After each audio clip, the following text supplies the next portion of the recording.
Konami Studios. Avengers issue 44, the finale. Thank God it's the finale of the Phoenix storyline. And you know, I don't know what else to say about this book. Like I haven't enjoyed it. I think there's an audience for this kind of Avengers book. I don't think it's for me.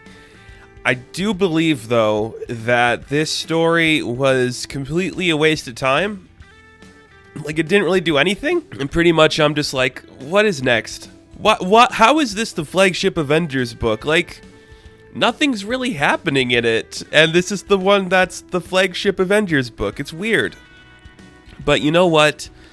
I don't care anymore, because it's done, and we're getting a break with, like, Heroes Reborn coming next month, so I can handle whatever's coming this way. Just give me a second to relax, take a breather. Let's talk about this book. I don't got a lot to say on it. It pretty much just gives us the finale. So we'll break it down as best we can, but there's not much to it. You know, you guys get it. So T'Challa and Steve are fighting. They're fighting, they're having their conversation like, we should figure out a way to stop this. But we get T'Challa's like, no, one of us has to take control. One of us has to be in charge of the Phoenix Force, and I think it should be me, because every premonition I saw back in issue 1 that this whole book's about for some reason is leading to that event. And then we see in the New York harbor that Shauna and the Red Widow are fighting, so they get into a little tiff. And we see in Moscow, She-Hulk and Namor are fighting, and like the Crimson Dynamo team shows up like, there's a Hulk on fire here and she's flying, so I don't know what good we're gonna do. Namor again, the only likable character in this book to me is Namor, because he's just like, I called the Phoenix to come here. I'm taking this mother, okay? Like I've worked hard to get here. I'm taking it. None of you could stop me from having the thing that I've wanted from the beginning. Namor's the only cool character in this book. I don't know. Like it's okay. So they fight again. You know, the artwork. I like the artwork in this book. I think it's very good. The style works for the most part. I do believe though that this issue feels a little more rushed in terms of the artwork than we've seen in other books. And it's kind of upsetting in that way, but I'm like, oh, okay. I maybe we're just ran out of time and we need to get this one out here. But it's fine. It looks good for the most part. I don't know. It's not for me. I don't know who really liked this storyline. If you liked this storyline, please let me know. If you expected more, please let me know.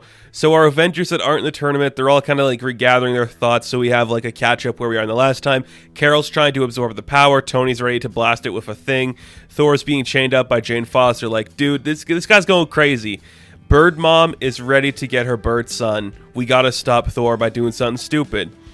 And then we see like this narration coming in from an unknown character, like a hand is reaching out of the sea. Pretty much it's like, I felt this thing growing on me, like these wings. And like we see his hand reaching out and suddenly this like person is consumed by flames. And the idea has become that the Phoenix has chosen its host. Now, I can't remember which episode of these reviews I talked about it in, but I'm pretty sure, and if anybody's watched all of these, please correct me. I'm pretty sure I said at some point in my review of one of these books, it was going to be Maya Lopez. I think I said that. I can't remember. It's Maya Lopez. Echo is the new host of the Phoenix. Now, I don't know what storyline that's going to dive into or anything, but like, I mean, I'm not going to bear the lead on it. It's Maya Lopez. We get like 14 pages. Well, not 14, but it's at least like 8 pages just explaining this character like coming into her own. You're like, okay, I get it. Like she's just getting the power away from everyone. Shauna and the Red Widow, she takes it from She-Hulk and Namor. Namor's really pissed. And T'Challa and Steve are like, okay, somebody got it. Who is it? You know, the Phoenix says goodbye to her son, which is Thor. And it's like, I wish we had more time to figure out if this is actually going to be true or if it's a retcon or whatever we're doing in this storyline. But hey, whatever. It's Maya Lopez. It's Maya Lopez. I'm pretty sure I said that before. A cool enough costume for her, but I'm like, really? This is what we're doing with the character? I don't know. I'm ready. I'm ready for a break. You know, I'm not super excited for Heroes Reborn just because I don't want to read like a weekly book again. Empire kind of burned me out from that. I'm just like, I need a break from this Avengers run because it's just so much is happening, but at the same time, it feels like nothing is happening. It's just so all over the place in its tone and its characters that just feels like you could replace any character with any character in the book and you could have the exact same thing happen. You know? Like, let's talk about this. Okay, if you were to take the Thor and Phoenix relationship, that Thor is the son of the Phoenix, you could replace Thor with anybody like Namor or Jean Grey or even Maya Lopez, and it would feel like the same book. Like, there's no real interesting reason why it's Thor other than Odin was with the character at the beginning. I think that sucks. I don't like that. I don't think this is a good book. So we get like our final message to Maya Lopez from Jean Grey, of course. It's like, yo, the Phoenix Force always chooses somebody who's lonely, and I hope, like, as you go on this grand adventure to get the world back in place, you find out that you're not lonely. Cool, Jean. Very cool for you to say that while you're alone on, like, your weird moon planet, you weirdo.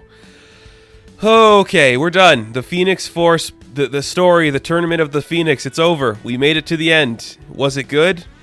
I don't think so. Will it make a good trade? Probably. If anything, it's going to make a fantastic trade. I'm ready. I'm glad we're getting a break. I know we got a King in Black tie-in, then we're going into Heroes Reborn. But I need this. I'm ready just to have a quiet moment where I don't have to talk about a really bad Avengers book for at least a minute. It's very exciting that way. It makes me happy, at least.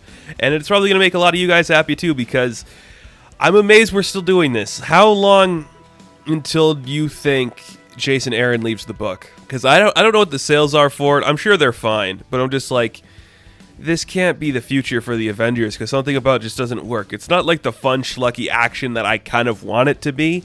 It's just more like everything is happening all at once, and it's not really that interesting to read or look at or experience anymore. Hopefully, it's got its audience that's built in and people like it, but for me, somebody who only joined the book because Jason Aaron was playing with Moon Knight, I'm like, yeah, I get it. Maya Lopez is the Phoenix. Great. Let's play with that for a bit. Let's see how that works. Okay. That's it. So Avengers issue number 44. I am going to give a 4 out of 10. Now, thank you guys so much for watching this review. Be sure to like and subscribe to the channel. As always, you can check me out on Instagram, Patreon, Twitter, all that good stuff. And I will catch you in the next one. Have fun. Stay safe. Good luck.